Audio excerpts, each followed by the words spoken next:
हरे कृष्णा। आज की श्रीमद् भागवतम क्लास में आप सबका हार्दिक स्वागत है। आज हम सुनेंगे पृथु महाराज की कथा, जो कि भगवान के शक्त्यावेश अवतार हैं। और कल हमने सुनी थी कैसे ध्रुव महाराज ने भगवान को प्रार्थना करी और हमको सिखाया कि किस तरह से भगवान से क्या मांगना चाहिए और क्या नहीं मांगना चाहिए, और गलत धारणा, गलत इच्छा लेकर के भगवान के पास में कभी भी नहीं जाना चाहिए। तो ध्रुव महाराज के वंश के अंदर आगे चल करके कुछ पीढ़ियों के बाद में महाराज अंग आए।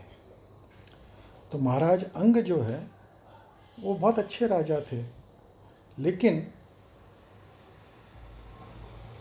उनके कोई पुत्र नहीं था। तो उन्होंने एक यज्ञ करवाया तो कोई भी देवता लोग प्रकट नहीं हुए। तो उन्होंने ब्राह्मणों से पूछा, बोला भाई क्या बात है, देवता लोग पहले के ज़माने में, आजकल के ज़माने में यज्ञ करते हैं तो सामग्री भी जो है पवित्र नहीं होती।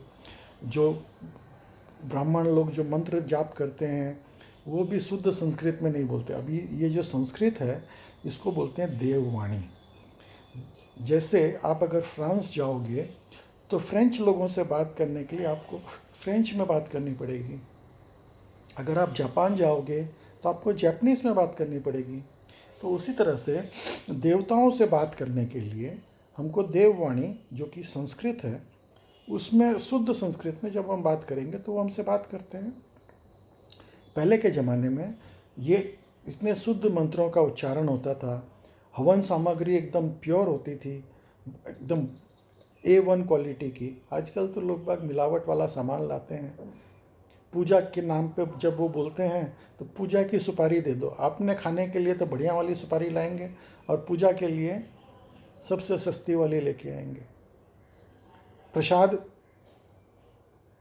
ये आजकल तो पूछो ही मत। घी जो है अपने खाने के लिए बढ़िया वाला गिर गाय का घी लाएंगे, और हवन के लिए कौन सा सबसे सस्ता वाला घी लाएंगे। तो ये इस मिलावट से कोई देवता या भगवान प्रसन्न होंगे क्या? नहीं होते। खैर, तो ब्राह्मणों ने बोला भाई ऐसा है कि अभी देवता नहीं आ रहे हैं तो हम एक काम करते हैं, हम सीधा भगवान विष्णु के नाम की आहुति देते हैं, और जब विष्णु आएंगे तो उनके साथ में नेचुरली सभी देवता आएंगे, क्योंकि अगर राजा आता है तो उनके साथ में उनके मंत्री तो जरूर आते हैं। तो उन लोगों ने विष्णु के नाम की आहुति दी। तो एक सफ़ेद वस्त्र पहन करके एक देवतुल्य व्यक्ति उस यज्ञ से यज्ञ फल लेकर के प्रकट हुआ, और उसने अंग महाराज को वो खीर दिया। बोला ये आप अपनी रानी को दे दीजिए तो उसको पुत्र प्राप्ति हो जाएगी। तो वो उन्होंने उस खीर को अपनी रानी को दे दिया। अब जो वो रानी थी वो मृत्यु की बेटी थी। अभी मृत्यु जो है बड़ा क्रूर होता है। तो नॉर्मली लड़की जो है वो अपने बाप पे जाती है और लड़का जो है वो अपनी माँ पे जाता है। तो इसको जो लड़का हुआ रानी को, वो अपनी माँ पे गया, और जो माँ है वो अपने पिता पे गई हुई थी मृत्यु के ऊपर। तो वो स्वभाव, क्रूर स्वभाव जो है उस लड़के का था। अब उसका नाम था वेण। वेण जो है बहुत ही क्रूर था। बचपन में भी जब उसको थोड़ा सा बड़ा हुआ, थोड़ा धनुष बाण वगैरह दिया गया, तो वो बड़ी निर्दयता से जीव हत्या कर देता था।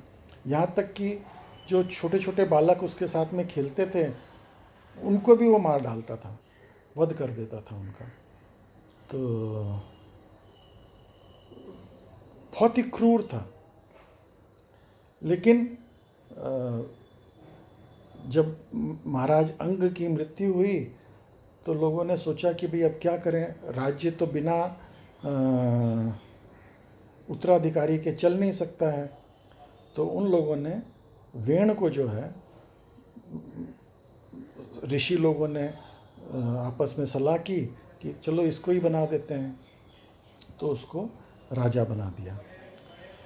तो आप लोगों ने जैसे देखा होगा कि एक क्लास के अंदर अगर कोई बदमाश बच्चा को मॉनिटर बना दें तो क्या होता है, दूसरे बदमाश बच्चे उससे डरते हैं, क्योंकि वो तो सारी बदमाशी जानता है उन लोगों की। तो थोड़े दिन तो जो है राज्य अच्छा चल रहा था, लेकिन अब वो वेण इतना क्रूर था और उसका स्वभाव एकदम राक्षस जैसा था। तो उसने क्या किया, उसने सारे राज्य में ये बोला कि भाई आप सब कोई मेरी पूजा करो।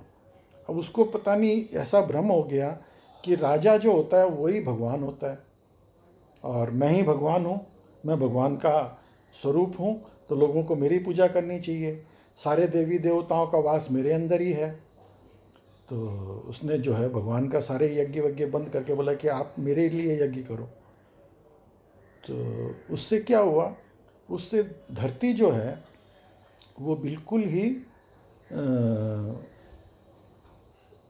वनस्पति उगाना छोड़, धरती बंजर हो गई, बारिश होना बंद हो गया। तो लोग बाग भूखे मरने लगे। तो ऋषियों ने सोचा अरे ये तो काम गलत हो गया, चलो एक काम करते हैं, अपने चल करके उसको समझाते हैं वेण को। अगर वेण समझ गया तो ठीक है, नहीं तो हम अपनी मंत्र शक्ति से उसका वध कर देंगे। तो वो ऋषि लोग जाते हैं वेण के पास में, उसको बहुत समझाते हैं। तो वेण जो है बहुत नाराज़ हो जाता है, बोला कि मैं राजा हूँ और राजा ही भगवान होता है, उसी के अंदर सारे देवता वास करते हैं, आप लोग सब मेरी पूजा करो। तो ऋषियों ने बोला कि लेकिन आप हम लोग अगर आपकी पूजा करते हैं तो आप क्या ये बारिश कराओगे, वनस्पति उत्पन्न करोगे? बोला नहीं नहीं, वो सब मेरा काम नहीं है। तो ये लोग ऋषि लोग बहुत नाराज़ हो गए और इसने ऑर्डर दिया अपने सैनिकों को कि इन सबको जेल में डाल दो। तो ऋषियों ने जो है करके एक मंत्र बोला और उस मंत्र शक्ति से उसकी तुरंत मृत्यु हो गई। अब तुरंत मृत्यु हो गई तो उस जो राजा वेण की जो माँ थी उसने उसके शरीर को कुछ औषधि जड़ी बूटी वगैरह लगा करके और संभाल करके रख दिया। बोले कि बाद में जब ये ऋषियों का क्रोध शांत होगा तो मैं उनसे रिक्वेस्ट करूँगी इसको वापस से ठीक कर दो, इसका बुद्धि ठीक कर दो। खैर अब राजा नहीं है तो आसपास के राज्य वाले जो है राज्य के ऊपर हमला करने लगे और सारे गुंडे बदमाश जो डाकू डकैत वो लोग लूटने लगे पब्लिक को। तो अराजकता मच गई पूरे राज्य में। अराजकता मच गई तो ऋषियों ने सोचा बोले अब क्या करें। तो उन्होंने सोचा कि ये राजा अंग का वंशज है तो इसके अंदर कुछ तो क्वालिटी अंदर में होगी अंग की। तो उन्होंने क्या किया, वो गए और वो रानी से बात करके और बोले कि ठीक है हम इसका मंथन करते हैं। तो उसकी जंघा का मंथन किया गया। तो उसका मंथन करने से एक काला बोना टाइप का एक व्यक्ति पैदा हुआ। उसका नाम था बहुका। बहुका बहुत ही सीधा और बात मानने वाला था ऋषियों की। तो ऋषियों ने बोला भाई ऐसा है, तुम अपने पिता के सारे जो पाप हैं वो तुम ले लो और उसको तुम काट लेना। तो उसने वो मान गया और उसने उस वेण के सारे पाप ले लिए। तो उसके कारण वो जो है वो निषाद कैटेगरी में चला गया। तो जो निषाद लोग हैं वो लोग वन में रहते हैं, शिकार करते हैं, ये सब उन लोगों की जो काम है वो अलग तरीके के हैं, वो शहरी लोगों की तरह काम नहीं करते। तो उसके बाद में ऋषियों ने देखा कि भाई ये तो अभी अभी इसकी शुद्धि हो गई है, तो उन्होंने वापस से वेण के शरीर का दोनों बाजुओं को मंथन किया। तो दाहिने बाजू से एक लड़के का जन्म हुआ और बाएं बाजू से एक स्त्री का जन्म हुआ। तो उनका नाम पृथु और सुरुचि पड़ा। तो पृथु महाराज ने अर्ची से विवाह कर लिया। ये ऐसा नहीं समझें कि ये दोनों भाई बहन थे, नहीं, ये इनकी पैदाइश ही इसलिए हुई थी कि ये सृष्टि की रचना आगे बढ़ाएंगे। तो ये जो पृथु महाराज हैं, ये भगवान के अंशावतार हैं, जो कि शक्त्यावेश, भगवान की शक्ति लेकर के ये आए थे। तो जब ये आए तो सारे देवता बहुत प्रसन्न हुए इनको देख करके, और सब ने कुछ इनको गिफ्ट दिए, अलग अलग उन्होंने इनको गिफ्ट दिए। तो सब ने कुछ गिफ्ट दिए। तो और फिर जो भांड लोग होते हैं राज्य के अंदर, जो गुणगान करने वाले, जब राजा आते हैं तो लोग बाग राजा का गुणगान करते हैं, तो वो लोग गुणगान करने लगे पृथु महाराज का। तो सब सुन करके पृथु महाराज बोले भाई ऐसा है, अभी तक तो मैंने कुछ किया नहीं है, लेकिन हाँ, आप लोग जो ये बोल रहे हैं, मैं कोशिश करूँगा कि मैं ये सब कर पाऊँ। तो एक वैष्णव जो है वो हमेशा, अगर उसकी कोई सही में भी अगर बड़ाई करता है तो वो बहुत हम्बल होता है, वो बहुत ही विनम्र होता है। वो अपने आप को कभी क्रेडिट नहीं लेता। वो ये बोलता है, बोले कि अगर आप जो बोल रहे हैं, मैं कोशिश करूँगा मैं उस पर खरा उतरूँ। तो इस तरह से वो पृथु महाराज ने उन सबको बहुत सारे गिफ्ट दे करके विदा किए। और फिर पृथु महाराज ने देखा कि भाई उनके राज्य में जो है वो कृषि उत्पादन ही नहीं हो रहा है। तो उन्होंने ब्राह्मणों से पूछा, तो ब्राह्मणों ने बोला कि भाई यहाँ पे यज्ञ वगैरह तो हम लोग कर रहे हैं, लेकिन फिर भी जो है कृषि उत्पादन नहीं हो रहा है, वर्षा नहीं हो रही है। तो उन्होंने अपना धनुष बाण उठा लिया, बोला मैं जो है इस धरती को जो है दंड दूंगा। तो धरती जो है प्रकट हो गई डर के मारे।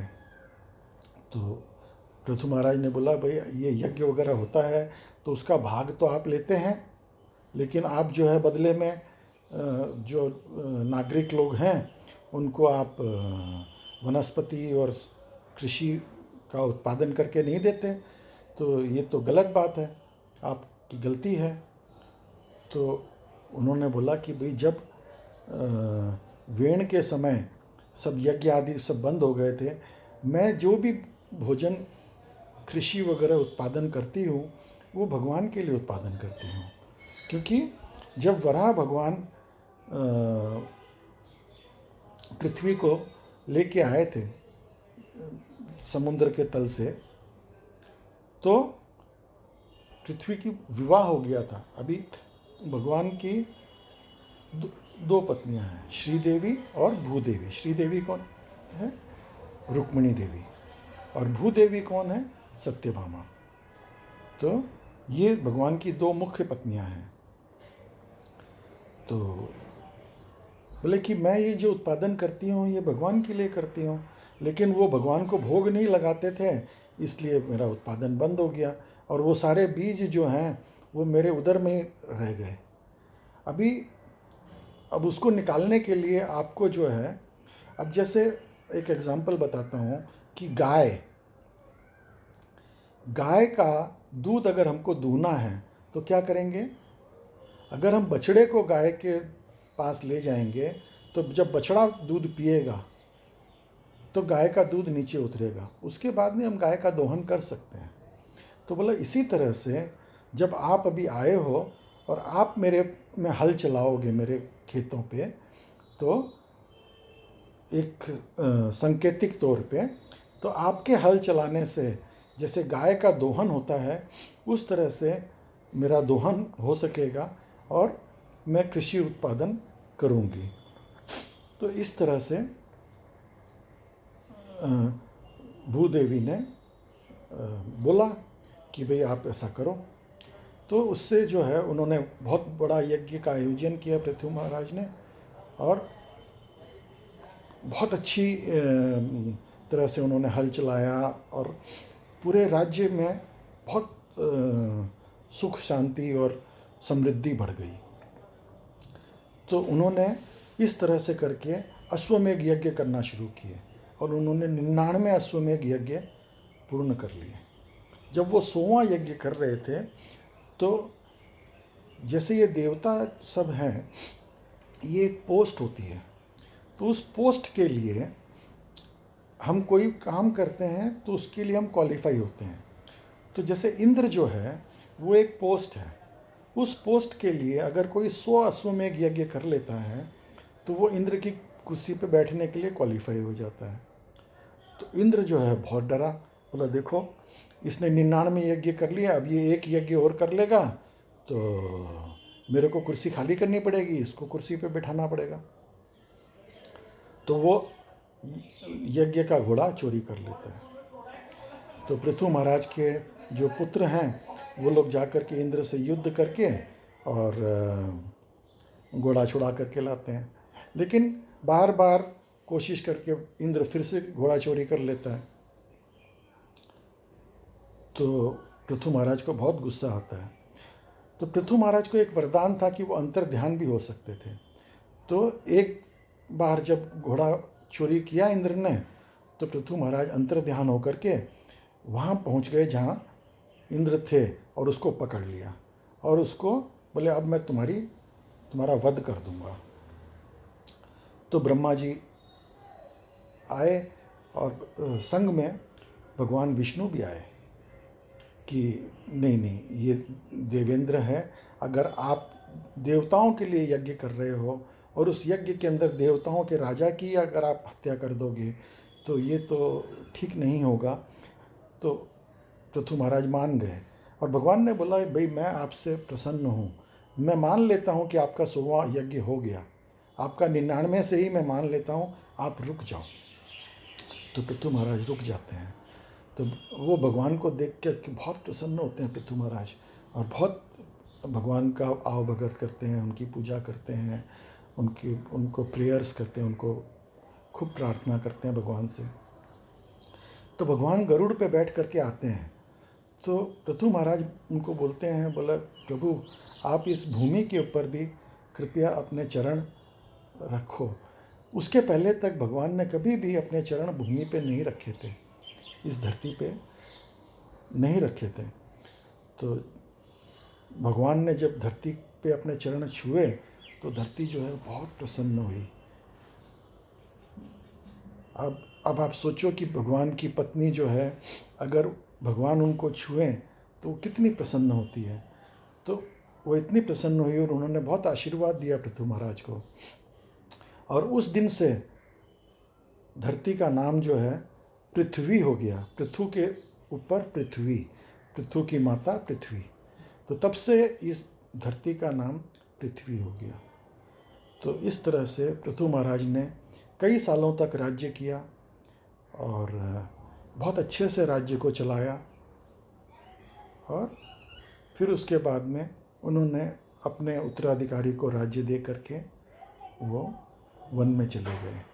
तो इस तरह से ये पृथु महाराज की कथा है जो हमको सुनने से बहुत समृद्धि मिलती है। इसका श्रुति फल ये है कि हमको बहुत समृद्धि मिलती है।